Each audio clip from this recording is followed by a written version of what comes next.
enya de se aban no atwa sika no enka ye 400,000 Ghana cedis no ede ama no ne senti de obetimi aya ne se wo beto dan nim na ena no dan ye se wakwaka adesuafo ene akyerɛkyerɛfo ni nyina agu abonten adan a wo se aban ntwa ne kanwie nti omo motena mu kyerɛ ade asua de a enya yie na ye se na anokura na nko akwatum wo ena MC ya wono ewo empatamu ho yewra eye Joseph Ayani ga South ai ena ono so ede nsam tu dwa kyerɛ mu se wasra no wa wanhwɛ no wankwatum wasra no enkyɛ sika ne beba opanyi kyerɛ mu a wahwɛ ani mu nya de se MC yo no ejina mu ade ma de hye wo ga South Assembly ho no wo tua sika no ede ama no wo se na watwemienu no wo hye no nso besi sa brain wante ne kantina de waso wo ya ne so kwakwatum na empanyifo ahu se ensam no a waka no eye na ni bresam na momanya agro bi na odie adwumaku a ye kon masam yi eye Geos Anointing Limited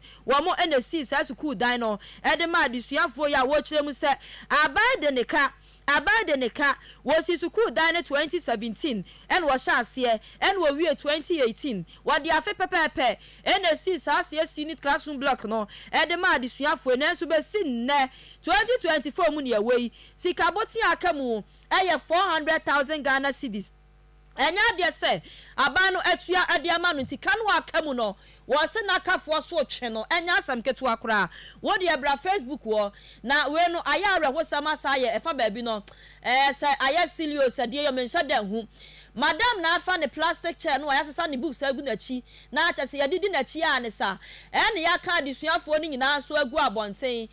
fa wo bag ye na wo kofie no wonsam ene wo Facebook wan tu de be hwa de se yi madam afa ne plastic chair na enkura no so asesa madam lesson notes no na mo didi na chie na wo mo afa mo school bag ya dan ya contractor simum pie we de si famna menje ma twede ni bia wo mo abetu mpunu nim wo de nkredo aboyi bembem tele en wo de abetu mu a wo kire se won pene emma adesuafo no entna si ensua de sanse aban de ne ka etie kwoti se aban betua sika botin akamu 400,000 Ghana cedis no e de ama no nya de se wo bia nkredo no ama adesuafo no ene holiday yapon hwemliko bidie wonya yanka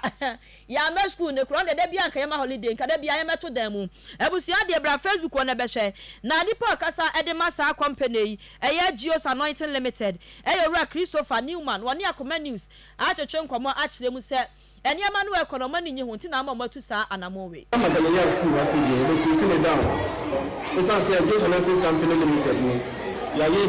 juma since 2017 your family year 2018 every project no till now your team by nine kai until no you ask ba se be kusino e can about that early October ni me ba e kusino and I get from my 2 weeks till now your team nka the corner brass na mo de ye until no nya be pa ba e kusino down now do you know what be now or the inside your bar you know assemble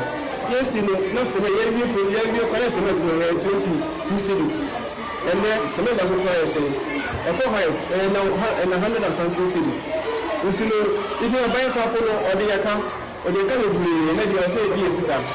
yeah, Yaboka, Yaji, your boss, when you feel me, the company, you feel me, it's a baby,